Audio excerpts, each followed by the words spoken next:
अस्सलाम वालेकुम। खालिद सैफुद्दीन आपके साथ 18 जुलाई की कॉल लेकर।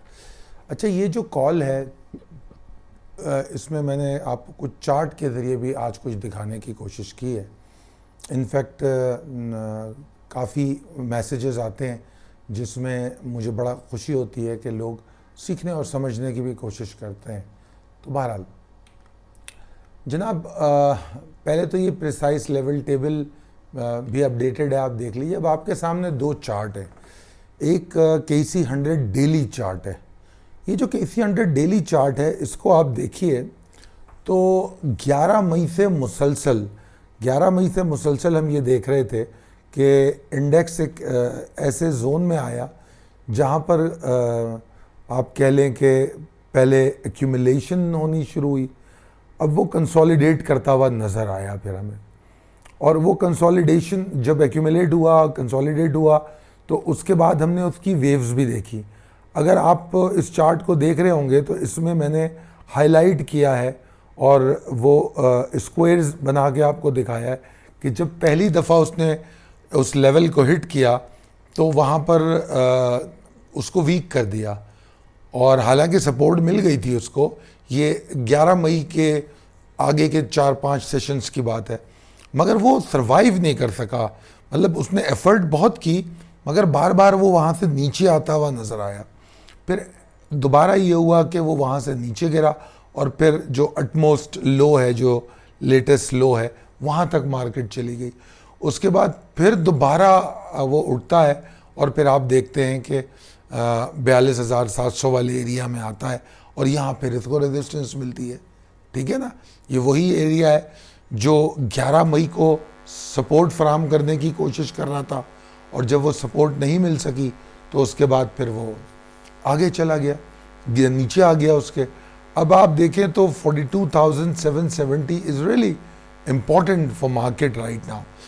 अब मैंने इसमें वो लेवल भी दिखाए हैं कि 42,034 और 41,750, ये दोनों एरिया पे दिखाने की कोशिश की है। अब अगर आप इसको थोड़ा सा मजमूई तौर पे देखना चाहें तो जो ऊपर वाला चार्ट है जिसमें वीकली पोजीशन दिखाई जा रही है, तो अगर आप उस चार्ट को देखेंगे तो आप देखेंगे ये जुलाई का महीना चल रहा है, तो मई जून में मुसलसल इस एरिया में आपको ट्रेडिंग होती हुई नज़र आई। और ये अगर आप देखें तो ज़्यादा बड़ा एरिया नहीं बनता, तकरीबन ये बनता है, आप समझ लीजिए कि प्रिसाइजली अगर मैं देखूं तो ये 1,700 पॉइंट्स का एरिया बनता है, 1,700 पॉइंट का। और उसके बाद फिर मार्केट जो है, अब जो रिसेंटली ईद के बाद जो थोड़ी एक्साइटमेंट आई थी तो हम दोबारा उस तरफ जाते हुए नज़र आए थे। और आपको ईद से पहले की कॉल में ये अपडेट भी किया गया था कि ईद के बाद हम कुछ एफर्ट्स देख सकते हैं। और फिर IMF की हवाले से जो ख़बर आई उससे हमें एक ही सेशन बहुत अच्छा मिल गया, और उसके बाद फिर सिर्फ जुमे को हमें थोड़ी सेलिंग मिली, और जिस पर हम बात कर चुके हैं, that is because of by election. Anyways, अभी आपके सामने प्रिसाइज लेवल टेबल है, ये अपडेटेड है। Possibilities and strategies as per technical chart. देखिए, ये बहुत ज़रूरी होता है इन्वेस्टर्स के लिए कि अंडरस्टैंड करें कि overall situation of KC 100 index क्या है। इसीलिए मैंने आपको ये चार्ट मैंने ऐड की है कि ओवरऑल सिचुएशन भी आपके दिमाग में हो, क्योंकि आपने देखा होगा कि नेवर गिव अप वाली स्लाइड से पिछले 8 महीनों से उसकी मदद से मैं आपको समझाने की कोशिश करता रहा हूँ। अब जनाब, अगर आप ओवरऑल सिचुएशन समझ रहे हैं तो आप ये समझ लीजिए कि ओवरऑल ट्रेंड जो है अभी बेहतरी में नहीं आया। वो कहाँ आता है?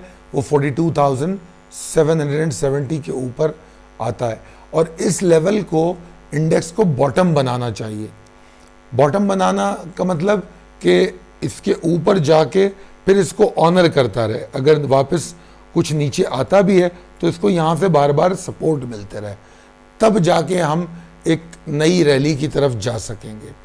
अभी जो मोमेंटम बन सकता है वो आप ये समझ लीजिए कि 42,998 और 750 तक जाने का बन सकता है।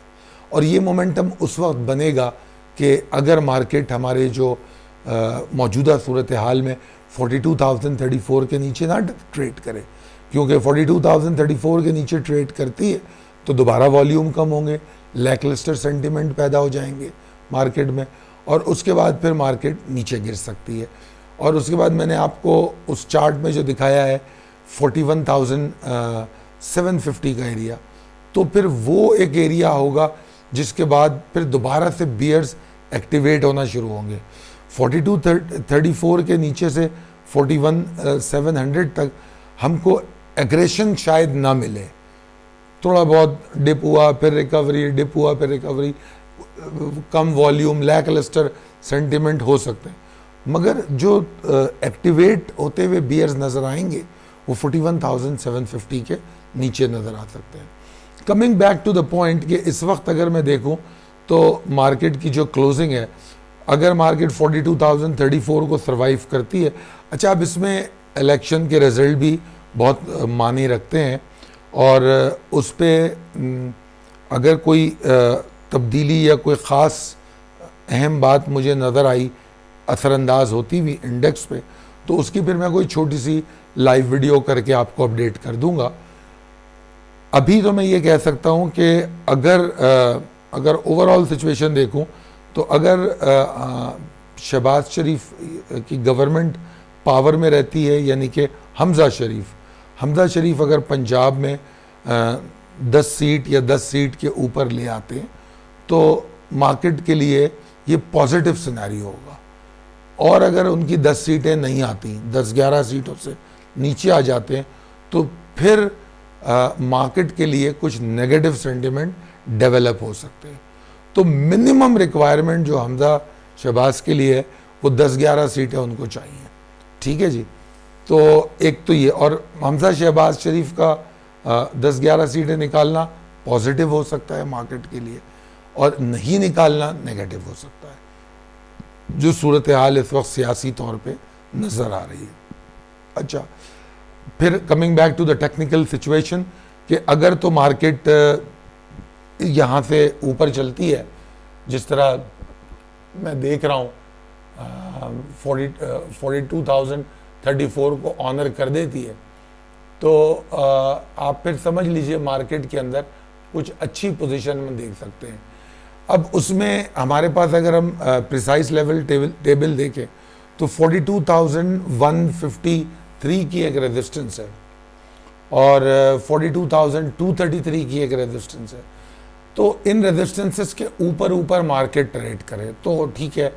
और फिर पहले तो रिजल्ट जो इलेक्शन के हैं वो हाइपरनेस पैदा कर सकते हैं, चाहे वो ऊपर की जानिब हो या नीचे की जानिब हो। तो ये सीधा मार्केट अगर पॉजिटिव सिनेरियो बनता है तो सीधा 42,770 के ऊपर चली जाती है।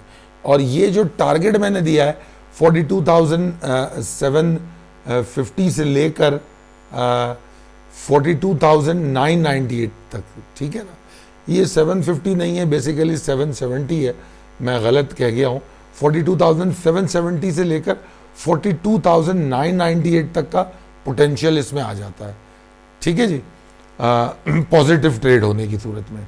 और अगर 42,034 के नीचे ट्रेड करती है तो फिर डिप्रेशन, लैकलस्टर, ज़्यादा नीचे नहीं जा रही, मगर उसमें ये पॉसिबिलिटी है कि वॉल्यूम कम हो जाएंगे। हाँ, इलेक्शन का नतीजा अगर नेगेटिव आता है, हमज़ा शहबाज अगर 10-11 सीटें नहीं लेते हैं, तो फिर ऐन मुमकिन है कि सीधा 41,700 या 41,570 के लेवल तक भी मार्केट जाए, ऐन मुमकिन है।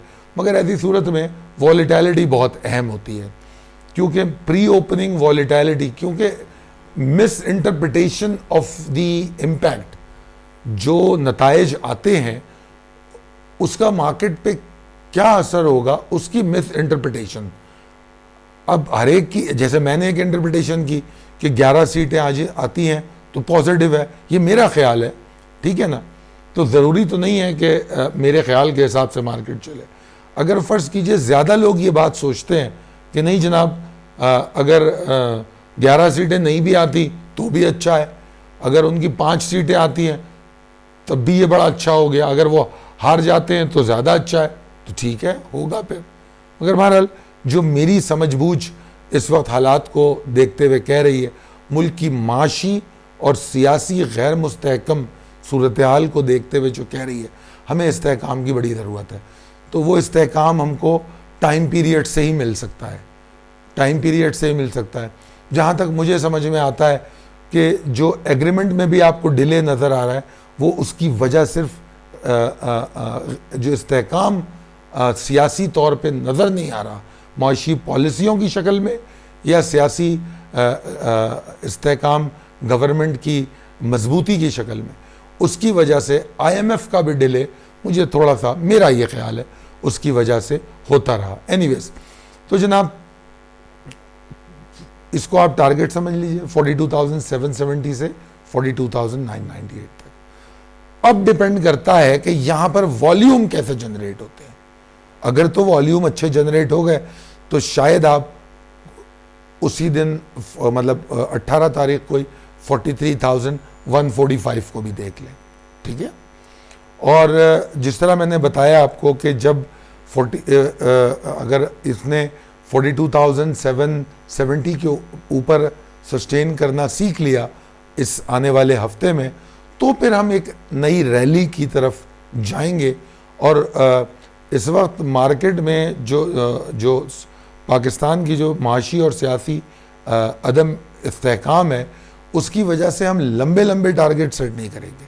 यहाँ से बैठ के 47,000 की बात नहीं करेंगे, यहाँ से बैठ के 45,000 की भी बात हम सोचेंगे करने से पहले। तो लिहाजा जो मैं आपको रोज़ाना की बुनियाद पे अटमोस्ट टारगेट देता हूँ, उसको ज़्यादा से ज़्यादा टारगेट समझा जाए, तो उससे फ़ायदा ये होगा, आपको मौका भी मिलेगा एग्ज़िट लेने का और आपको बायबैक भी मिलेगी। आप देखें, जो अभी मैंने पिछले उसमें आपको चार्ट में बताया कि मार्केट 11 मई से अब तक, यानी कि पूरे 2 महीने तक जिस रेंज में ट्रेड होती रही, उस रेंज में हम पिछले दिनों डिस्कस भी कर चुके हैं कि कौन से स्टॉक ने कितनी मूव ले ली। तो लिहाजा ये पॉसिबिलिटी रहती है, तो इसको इग्नोर तो नहीं कर रहे हम, पॉसिबिलिटी रहेगी, वो आगे बढ़ सकता है। एनीवेज, तो जनाब बस यही चीज़ें आपको समझानी थी। इन चीज़ों को समझते हुए ट्रेड कीजिए, और अगर आपको मज़ीद कोई उसकी ज़रूरत हो समझने की, या कोई ऐसे सवालात आपके हों, तो आप you are most welcome to WhatsApp करें मुझे। मैं कोशिश करूँगा टाइम निकाल के आपके उन सवालात का जवाब दूँ, वीडियो की शक्ल में या ऑडियो की शक्ल में, जैसे मुमकिन होगा आपको समझाने की कोशिश करूँगा। और जो लोग हमारी स्टॉक्स कॉल से वाकिफ़ नहीं हैं, उनके लिए मैं ये बता दूं कि हम रोज़ाना की बुनियाद पे स्क्रिप्ट्स की कॉल देते हैं। मेरे ख़्याल में अब जो 18 तारीख के लिए कॉल जारी है, उसमें भी कोई 14-15 स्टॉक हैं, उसमें उनकी जो सूरत हाल है कि उनमें कि वो क्या कर सकते हैं, क्या नहीं कर सकते, टेक्निकली वो तमाम चीज़ों पर रोशनी डाली गई है। उनके टारगेट्स, उनकी बाइंग लेवल्स, उनके सेलिंग लेवल्स, वो तमाम बताए जाते हैं।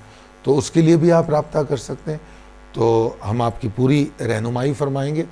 बहुत शुक्रिया, अपना बहुत ख्याल रखिए। अल्लाह हाफ़िज़।